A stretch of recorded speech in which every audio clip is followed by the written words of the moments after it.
I would say, like, what exactly are you afraid of? And it would be this nebulous things like everything. I'm like, you can't be afraid of everything. And then I realized whether you're afraid to be seen or to be heard, whether you're afraid of success or you're afraid of poverty, like there's so much fear. And I realized within myself that my biggest fear, I had three fears, okay? Fear number one was that I didn't know how to merge the spiritual things with my business things because I didn't want people to think I was a preacher, because I definitely didn't want to be head of anybody's church telling people what to do, even though I'm bossy, right? I was like, I don't want to do that. So that was like my first fear. I didn't want people to think I was a preacher. The second fear was I didn't know if I confused people, confused buyers don't buy. So if you bring in this conversation around courage and you try to lean that into business and people don't understand, now I just alienated my audience and now I'm spiraling into poverty. This was my drama. And then my third fear was simply that this was going to take over my business, and I love revenue strategy. So I was like, let me put this down. And so when people started really talking to me about it, I realized, okay, this is like your real work. You know how sometimes you think my real work is here, but actually it's that quiet, still voice that calls. So my book has been calling. So when I was talking to you, in Colorado, I started thinking, it's time. It's time. So now I'm editing it and I'm adding in some stories. I'm almost finished. And then I'm going to be launching the book this month.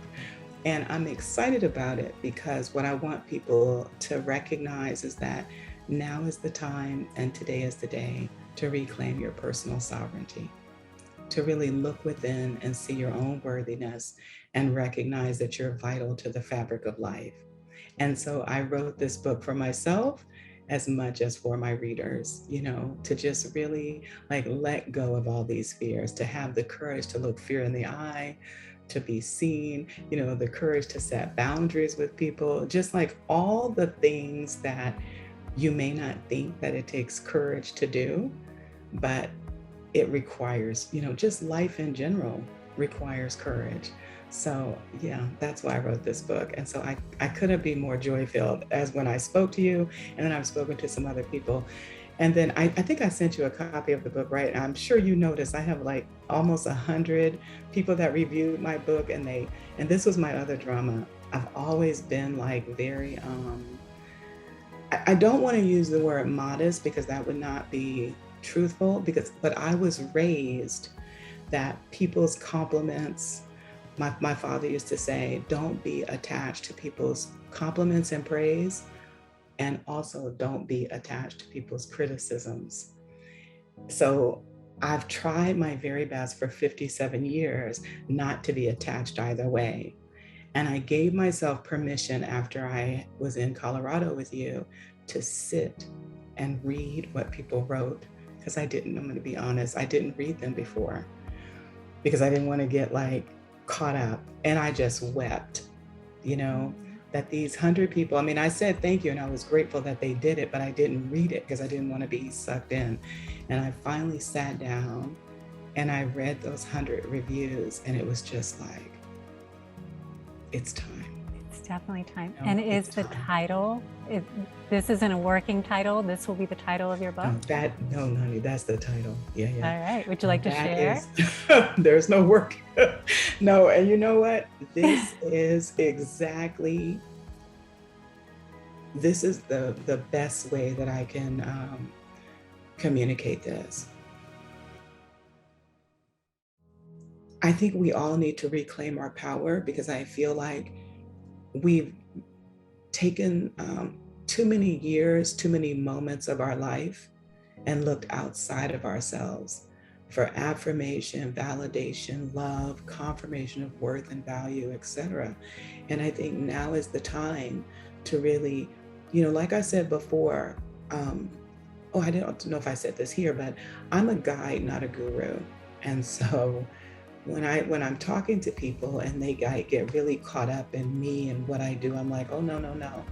I'm a mirror to show you to look within, that you're worthy. And everything that you see in me actually dwells within you, but it hasn't yet reached your own recognition, you know? And it's really time for us to create courage around showing up. And even if you find yourself in this pandemic starting again, you know, to kind of ask yourself, how can I be the highest and best version of myself? Whose approval have I been seeking? You know, whose voice has been cracking the whip that has stopped me from being a person of full potential? And kind of like move out of that and be someone's yes, and just really like re-engage and light that match within your own life so that you can ignite and be, you know, that the joy, the love, the laughter, the peace, the wisdom, the whatever that your clients are seeking, you know? So yeah, that's where I am right now. And so the title will be Cultivating Courage, correct? Yes, the path to reclaiming your power. Yeah. I love it. And they can go to your website to get it once it launches? Yeah, so what is today? When this airs, by the end of July 2020, they can just go to my website, kadenatate.com, and they'll see it there. Yeah.